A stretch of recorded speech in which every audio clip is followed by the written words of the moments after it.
Hey everybody, welcome back to John's Firearms 705. Today's video is part 3 in the series of the GSG-16 build. We had put on a bipod and then changed it out for a different bipod, and one of the other ones we added an optic. Before we get going, you can see there is a chamber flag in here. Before you do anything on firearms, you want to make sure it's safe and unloaded. Pop out your magazine, pull your bolt open, check your chamber, check your feed path, check your magazine well, make sure that the firearm is on safe just to be extra sure, and always keep your finger off the trigger. So that being said, in today's video we're going to take a look at the back end here. Now I've already gone and taken out the takedown screw, so let's pop off our collapsible stock and take a look at today's video item. Now the first thing you might notice is, for those who are familiar with the GSG-16, it has this really funky Picatinny rail up top, and you know, when you're trying to use the firearm, it can dig into your cheek. It's not that comfortable. So what I did is I had an extra adapter around for a sling swivel from I guess it was from a bipod I had purchased. I took out the sling swivel, which just left me the Picatinny adapter, and I simply hot glued a piece of black sponge over it. I mean, it's not the prettiest, but it's effective, it works, and it gives you a little bit something nicer to get a cheek weld for shooting. Now what I want to talk about mostly today is what I'm real excited about, is the release lever for your collapsible stock. You know, it is on the top here. Now, of course, anyone watching this video, you're aware that the GSG-16 was modeled after a certain firearm, MP5. There's some lawsuits, they had to make some changes. That being said, this lever here for the collapsible stock, I found a really simple way to move it to the bottom. Now, I was inspired for this video by gnutzguy. He showed a way to do this, which I watched and I was considering doing it, but upon taking it apart and looking at the pieces, I found a way to do it that works for me. It's a little bit simpler, a little bit less invasive, and it's real easy to go back to the stock configuration, with the exception of the slight alteration to the handle itself. So let's go ahead and take this thing apart and I'll show you what I did. First thing we're going to want to do is we will also go ahead and take off this cheek rest I made.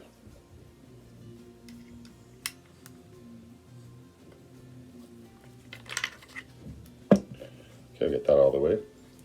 Now inside here, you see these smaller screws?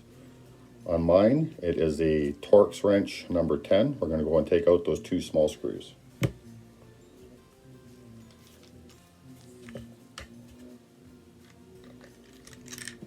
There's one. There's a second one. And with the second one, this little plate comes out. Now keep in mind the orientation of this plate. On one side, you can look, there's these little black circles. The other side is flat. Also, this one top edge is flat. When we put this back in, those black circles are going to be facing you.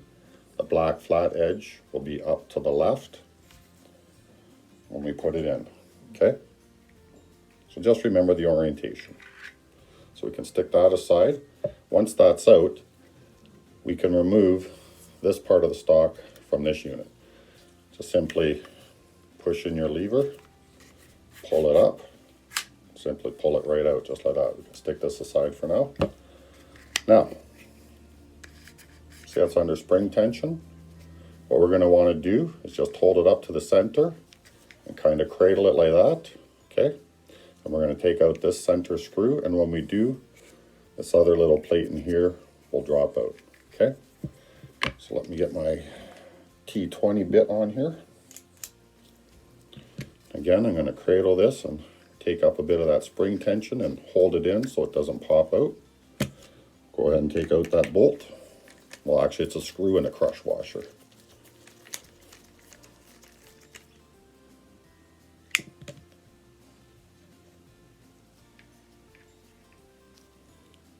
There you go, pretty simple. Those other smaller ones, the Torx 10 that we took out, little wee guys there.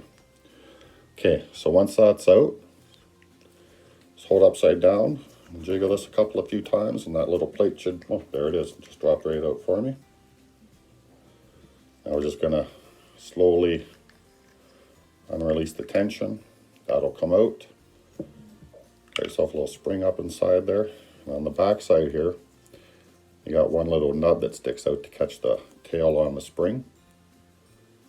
There's a tail on the other side. Now, it doesn't matter which way you put this in, it goes in either way, it's the same on either side.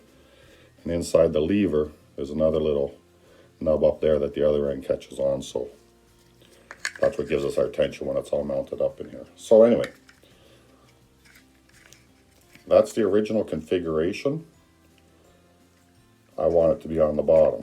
To do this, what I seen on another video is a gentleman knock this nub off, put another hole on this side, mounted a post, and then that way when the lever was upside down it had the same amount of tension. And I liked it. I mean, it worked, and that's what gave me the inspiration for this video. I was going to do it his way. But when I took it apart, I found a different way that was a little bit less invasive, and I'll show you what I did. The first thing I did is I had to Dremel this out, because, of course, on the bottom here, it's different angles, right? So you see that? So I just had to Dremel it enough so that it'll clear both sides. Okay? And the great thing about the way I did it, if you're not happy with this or you want to go back to stock configuration, you can still turn around, take it apart, adjust your tension, and it'll be back to the top. The only difference, like I say, will be this gap. So now, let's go and reinstall it. Like I say, I took it all apart. The only alteration was this. To reinstall it with this now near the bottom, this is what we're going to do. Okay, now before I get started, I got to show you this inner plate, the last one we took off with the screw and the crush washer. You see the flat spot up there? When we put it on here, of course, it's going to coincide right here at the flat spot. Now, when we took it off, of course, it was oriented one way. When we put it on, just make sure the flat spots are oriented and it'll still work out good, okay? So, we'll take our release lever, drop in our spring. Now just put it on anywhere, doesn't really matter where. And then as you're looking at it, you're basically going to rotate it clockwise. And just keep going, you'll feel the spring catch. Okay, so there we are at the top. That's where it normally should be. Now all I'm going to do is simply come down one more turn, okay? Now while holding this all in place, I'm going to drop this on, keeping in mind that flat spot. I'm going to put it in on top of this. Stuff a little bit of light in there to see what I'm doing. Okay, I got my flat spot lined up. Put this down on there. Grab our screw and our crush washer. Now the whole time I'm keeping tension on the side here so it doesn't let go. Put that screw in there. Okay, T10 bit. Go ahead and tighten that up.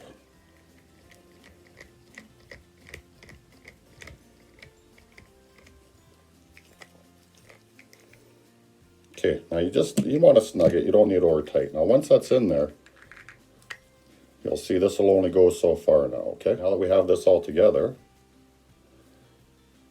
got that screw back in there. See our lever is somewhat captive. Now we can go ahead and put in our collapsible stock. Now of course you're going to have to, get those levers up and out of the way.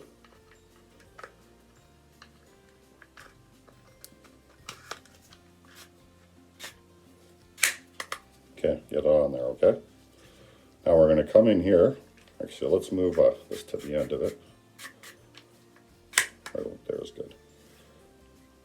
Now we're going to take this little part, keeping in mind these little dots are going to be facing you, and that little flat spot's going to be up and onto the left side. So I'm looking at it, dots facing me, flat spot up to the left. And these little side parts here are going to run up inside the grooves on our collapsible stock.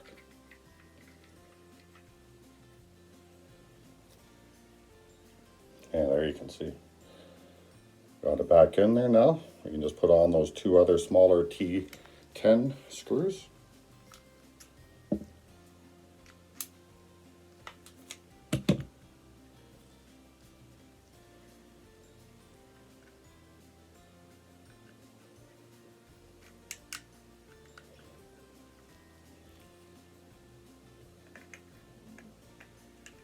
know, you want them snugged up, but don't reef them in there. It's just plastic. You don't want to strip it out or anything. There's one. Let's get the other one on there.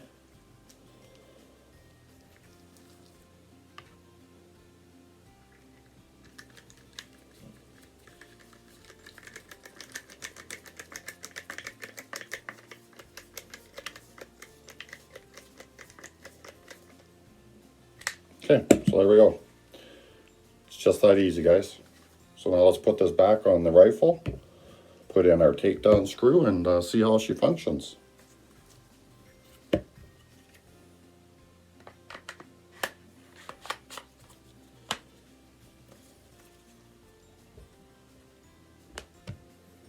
Now, of course, I have yet to purchase the quick takedown pins. I'm still rocking it old school with these Torx ones.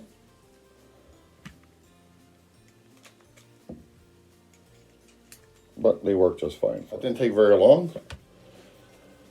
We now have our collapsible stock release on the bottom. I find it just it's a little bit nicer down there, a little bit easier. And it resembles a little bit more of the MP5 that it was kind of modeled after. So there we go. I'll go ahead and put my cheek rest back on there. Hope this inspires you to try something. It's pretty simple. Thank you, gnutzguy, for your inspiration on this. As always, if you like this video, subscribe, hit the like button. Peace out. Have fun. Be safe. We'll see you at the range.